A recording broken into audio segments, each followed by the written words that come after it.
Assalamualaikum warahmatullahi wabarakatuh.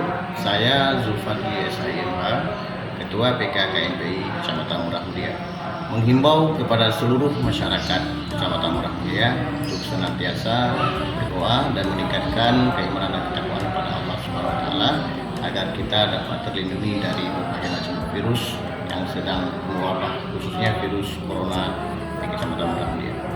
Dan selanjutnya kami juga menghimbau agar masyarakat senantiasa memperhatikan protokol kesehatan dengan senantiasa memakai masker, menjaga jarak, dan selalu mencuci tangan dengan air bersih dimanapun Anda berada.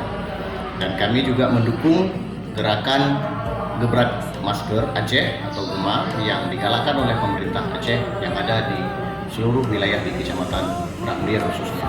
Demikian, Assalamualaikum warahmatullahi wabarakatuh.